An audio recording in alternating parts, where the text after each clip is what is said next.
یہ جو سورہ حدیبیہ کی بظاہر صلح ہوئی، لیکن اس کا نتیجہ اتنا بہترین ہوا کہ کہنے والوں نے کہا کہ دراصل یہ سورہ حدیبیہ فتح مکہ کا پیش نما، اسی کی وجہ سے یہ جو ہے وجود میں آیا جس کو ہم کیا کہتے ہیں فتح مکہ، اللہ کے نبی علیہ السلام نے دیا۔ تو صرف شور کا نام یا جوش کا نام نہیں، بلکہ اس سمجھ بوجھ کا نام، حالات کو دیکھنے کا نام، مسائل کو سمجھنے کا نام، اور پھر اس کے بعد اس کی صحیح تدبیر کرنے کا نام، یہ ہے دراصل سیاسی سمجھ بوجھ۔ نبی اکرم صلی اللہ علیہ وسلم جب مکہ المکرمہ میں گئے تھے ہجرت سے پہلے، تو حج الفضول کا واقعہ پیش آیا۔ اللہ کے نبی علیہ السلام نے وہاں کے لوگوں سے مل کر جو ہے کچھ کام کرنے کا تحریہ دیا، اور اللہ کے نبی علیہ السلام باتیں فرمایا کرتے تھے کہ آج بھی اگر اسلام کے لیے مجھ کو بلایا جائے تو میں مان بھی اس کے لیے تیار۔ جب حج الفضول کا واقعہ اس وقت میں پیش آیا تھا جبکہ نبی اکرم صلی اللہ علیہ وسلم ابھی نبوت پر سرفراز نہ ہوئے، اس وقت کا واقعہ، لیکن نبوت کے بعد آپ اس کا حوالہ کر دیتے تھے اور فرماتے تھے کہ اگر آج بھی مجھے اس کے لیے بلایا جائے گا تو میں اس کے لیے تیار ہوں۔ یہ سیاسی سمجھ بوجھ کی نبی اکرم صلی اللہ علیہ وسلم، اور جب آپ مدینہ منورہ تشریف لے گئے تو وہاں پر لوگوں کو جوڑ کر اللہ کے نبی علیہ السلام نے ایک معاہدہ تیار کیا جس کو جو ہے وسیلہ مدنیہ کہتے ہیں، جس کے اندر اللہ کے نبی علیہ السلام نے وہاں کے سب لوگوں کو جمع کیا اور ان کے اندر یہودیوں کو بھی جمع کیا، اور ان سب کے ساتھ مل کر اللہ کے نبی علیہ السلام نے کچھ امور کے اوپر معاہدات کیے، ان کو بھی اور یہودیوں کو بھی اور یہودیوں کو بھی اس کا مکلف بنایا۔ یہ سب جو اللہ کے نبی علیہ السلام نے کیا، اس سے ہمیں روشنی ملتی ہے کہ ہمیں اس طریقے پر سمجھ بوجھ سے کام لینا چاہیے، حالات کا جائزہ کیسا لینا چاہیے، اور پھر اس کے بعد عدالت کی سبیلیں کس طرح کرنا چاہیے، یہ سب اللہ کے نبی علیہ السلام کی سیرت میں اور پھر حضرات صحابہ کرام کی سیرت کے اندر موجود ہے۔ یہاں پر بات آ رہی تھی کہ بہت سارے لوگ سمجھتے ہیں کہ سیاست ایک شجر ممنوع ہے، اس لیے اس کے قریبی بھی پتہ لگنا چاہیے۔ ایوب کہہ لیجیے کہ کرنٹ کا کھمبا ہے، کرنٹ کا کھمبا ہے۔ باقی اصل بات یہ ہے کہ وہ سیاست جو اسلام نے پیش کی اور وہ سیاست جو نبی اکرم صلی اللہ علیہ وسلم نے کر کے دکھائی، وہ سیاست جو حضرات صحابہ کرام رضوان اللہ تعالی علیہم نے اختیار کر کے بتایا، وہ سیاست کو عین حصہ ہے شریعت مطہرہ، عین حصہ ہے شریعت مطہرہ۔ میں امام شافعی کا ایک قول کسی اور جگہ کسی نے کیا تھا، حضرت امام شافعی رحمۃ اللہ علیہ قول ابن القیم رحمۃ اللہ علیہ نے اپنی کتاب فتاوی الحکمیہ فی السیاست الشرعیہ، جو سیاست کی عنوان لکھی ہوئی کتاب ہے، اس کے اندر اللہ محمود نقل فرمایا ہے، انہوں نے فرمایا وہ شریعت نہیں جس کے اندر سیاست نہ ہو، وہ شریعت نہیں جس کے اندر سیاست نہ ہو، اس کے اندر سیاست کا کھانا نہ رہے گا، وہ شریعت مکمل نہیں ہو سکتی، وہ ادھوری شریعت ہے، وہ ناقص شریعت ہے، وہ اسلامی شریعت ہو نہیں سکتی۔ اس لیے اللہ نے اعلان کیا ہے اليوم اکملت لکم دینکم واتممت علیکم نعمتی ورضیت لکم الاسلام دینا۔ جب یہ مکمل شریعت مکمل دین ہے تو اس کے اندر یہ بھی موجود ہے۔ اور پھر انہوں نے ایک اور بات کہی، وہ یہ ہے کہ فرمایا ہے وہ سیاست نہیں جو شریعت کے تابع دے، سیاست تو چاہیے لیکن وہ تابع نہیں چاہیے شریعت کے جو اصول بتایا ہے، شریعت کے جو طریقے بتایا ہے، شریعت کے جن چیزوں کو پیش کروایا ہے، ان چیزوں کے مطابق اگر شریعت کو لے کر سیاست چل رہی ہو، وہ سیاست ہے۔ اگر شریعت سے اس کو ہٹا دیا جائے تو وہ تو جو ہے چنگیزیت کا نام، وہ تو کسی اور چیز کا نام ہو سکتا ہے، وہ سیاست نہیں۔ سیاست کہتے ہیں اچھی تدبیر، مفید تدبیر، جس نقصان کو یا جس خرابی کو، جس قسم کی برائی کو ہم دیکھ رہے ہو اس کو ختم کرنے کے لیے جو تدبیر کی جائے گی، مناسب سے مناسب، بہتر سے بہتر، مفید سے مفید تر، اس کو کہا جاتا ہے سیاست۔ اور یہ سیاست وہ ہے جس کے بارے میں نبی اکرم صلی اللہ علیہ وسلم نے فرمایا ان بنی اسرائیل کانت تسوسهم الانبیاء، حضرات بنی اسرائیل انبیاء کرام علیہ السلام بنی اسرائیل کے سیاسی رہنما تھے، وہ انبیاء کے آتے تھے، سیاسی رہنما قرار دیتے تھے۔ اور نبی اکرم صلی اللہ علیہ وسلم نے فرمایا کہ میرے بعد تو کوئی نبی آنے والا نہیں ہے، البتہ میرے بعد خلفاء ہیں۔ معلوم ہوا کہ اللہ کے نبی علیہ السلام یہ بتانا چاہتے ہیں کہ میں بھی سیاسی رہنما ہوں اور میرے بعد نبی نہیں آئے گا جیسے کہ بنی اسرائیل کے اندر نبی آیا کرتے تھے، ایک نبی کے بعد دوسرا، دوسرے کے بعد تیسرا، بلکہ ایک ہی زمانے میں کئی پیغمبر بھی ہوا کرتے تھے، یہ سلسلہ چل رہا تھا۔ لیکن میں ایسا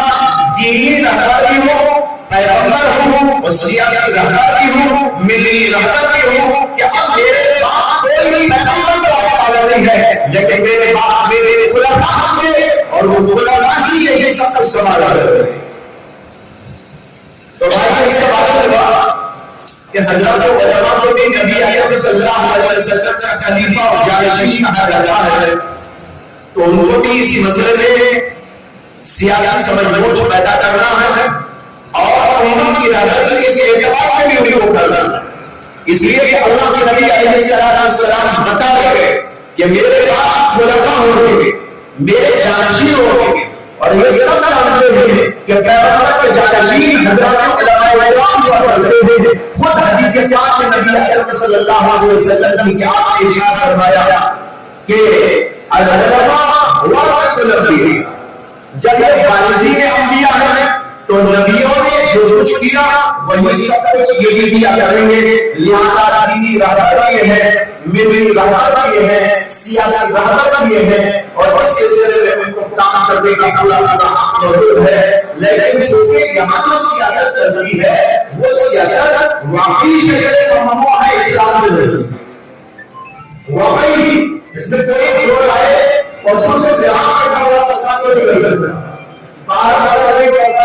کرے، لیکن یہاں بیٹھا ہوا علماء کا طبقہ اس کے اندر کوئی دو رائے نہیں پیش کر سکتا، کیونکہ واقعی یہ شجر ممنوع ہے۔ اس لیے یہ سیاست نہیں ہے، یہ چنگیزیت کا نام ہے۔ یہ سیاست نہیں ہے جس میں لوگوں کی بھلائی کی جا رہی ہے، حق اور انصاف کا دروازہ کھولا جا رہا ہو، لوگوں کے لیے نفع کی باتیں سوچی جا رہی ہو، لوگوں کے بھلائی کے لیے کام کیے جا رہے ہو۔ آج جو سیاست موجود ہوئی ہے، سیاست وہ تھی جو اللہ کے نبی نے کر کے دکھائی، جو ابو بکر صدیق نے کر کے دکھائی، جو حضرت عمر بن خطاب نے کر کے دکھائی۔ حضرت عمر بن خطاب روزانہ کشت کیا کرتے تھے، یہ معلوم کرنے کے لیے کوئی بھوکا تو نہیں ہے، کوئی پیاسا تو نہیں ہے، کوئی پریشان حال تو نہیں ہے، کسی عورت کو کوئی پریشانی تو نہیں ہے، کسی بیمار کو کوئی پریشانی تو نہیں ہے۔ ان کے حالات کا جائزہ لینے کے لیے ابتدا کرتے تھے اور پھر اس کے ابتدا کے لیے جو سبھی نے کرنی چاہیے وہ کیا کرتے تھے۔ یہ ہوئی سیاست حضرت عمر کا مفروضہ مختلف کتابوں کے اندر ذکر فرمایا گیا کہ انہوں نے فرمایا اگر میری مملکت کے اندر ایک کتا بھی بھوکا مر جائے، اور ایک روایت یہ الفاظ ہے کہ ایک کتا بھی بھوکا رہ جائے، مجھے یقین ہے خدا کے پاس مجھ کو جواب ملے گی۔ یہ ہوئی سیاست، اور یہ سیاست اسی وقت میں قائم ہو سکتی ہے جب آپ لوگ کھڑے ہوں گے، علماء کھڑے ہوں گے، اور دینی رہنما کھڑے ہوں گے، قرآن و حدیث کے عالم بھی کھڑے ہوں گے، جن کے دلوں میں اللہ کا ڈر ہے کھڑے ہوں گے، جن کے دلوں میں دنیا کی محبت نہیں ہے وہ کھڑے ہوں گے، جو ملت اور قوم بلکہ بلکہ پوری انسانیت کی اصلاح اور بہبود کی باتیں سوچ کر لوگوں کے سامنے بلاتے رہیں گے، اور ان کی زندگی اسی کے پیچھے چھٹی رہے گی. ایسے لوگ آئے ہوں گے, وہ سیاسی شعور آئے گا جو اس زمانے کے اندر موجود تھا, اور پھر ہم لوگ بھی دیکھیں گے کہ وہی سب کچھ سمراٹ اور برکات کے ہاتھ ظاہر ہو جا رہا ہے. اس لیے بھائیو اس وقت اس بات کی شدید ضرورت ہے کہ علماء کرام اس سلسلے میں توجہ دیں. انتہائی کمزوری ایمانوں میں پیدا ہو چکی ہے, آج کی کمزوری تو انتہا کا جگہ پہنچ چکی ہے. اس لیے آج ہم کو یہ سمجھانے کی ضرورت ہے کہ ایمان اور عمل کی مضبوطی ہمارے اختلاف سے لڑنے کے لیے جو ہے باعث بنے گی اور اس کا سبب بنے گی. اگر یہ چیز ہمارے اندر نہ پیدا ہوگی تو کبھی اللہ کا وعدہ پورا نہیں ہو سکتا, اور اگر یہ چیزیں ہم پوری کرنے میں کامیاب ہو گئے تو اللہ کا وعدہ کبھی جھوٹا ہو نہیں سکتا. ضرور اللہ کے وعدے کو پورا کر دے. تو ہمیں ایک طرف سیاسی سمجھوں اور شور پیدا کرنے میں اور اس سلسلے میں محنت اور مجاہدہ کرنے کی ضرورت ہے. تو دوسری طرف اس بات پر بھی محنت کرنا چاہیے کہ امت کو ہم اس سلسلے میں بیدار کریں, اپنے ایمان اور اعمال کی مضبوطی کے لیے, اپنے آپ کو سچا اور پختہ مسلمان بنانے کے لیے, تاکہ اللہ کا وعدہ ہمارے حق میں پورا ہو جائے. تو بھائیوں ان دونوں چیزوں پر غور کرنے کی ہمیں ضرورت ہے. علماء نے یہ بات فرمائی ہے کہ اللہ کا یہ وعدہ ہے کہ اس اخلاق تم کو حاصل ہوگا, یعنی یہ نعمت تم کو بطور انعام دی جائے,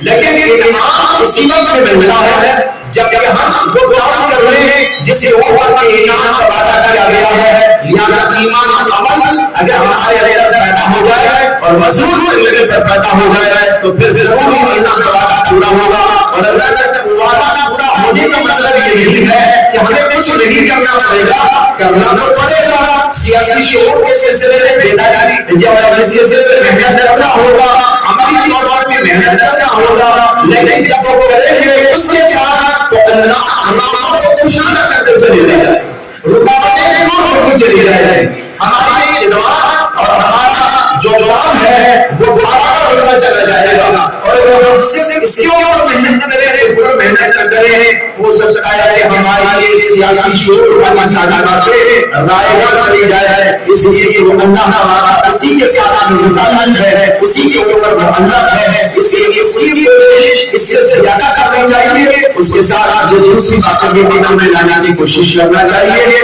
یہ بہت اچھے عنوان پر یہاں پر یہ سلسلہ جاری کیا گیا ہے, اور اس وقت اس کی شدید طویل ضرورت ہے. ماشاءاللہ بہت سارے علماء یہاں جمع ہیں. آپ حضرات اس سلسلے میں توجہ فرمائیں اور اس کے ساتھ اپنے مشورے جو بھی ہو سکتے ہیں وہ پیش کرنے کی کوشش کریں. کسی اور طریقے سے جو ہے ان باتوں کو پہنچایا ہے تو ہو سکتا ہے اس سلسلے میں کچھ کارروائی کرنے میں مدد ملے, آسانی پیدا ہو, اور اللہ تبارک و تعالیٰ ہمیں کامیابی کی منزل دکھائے.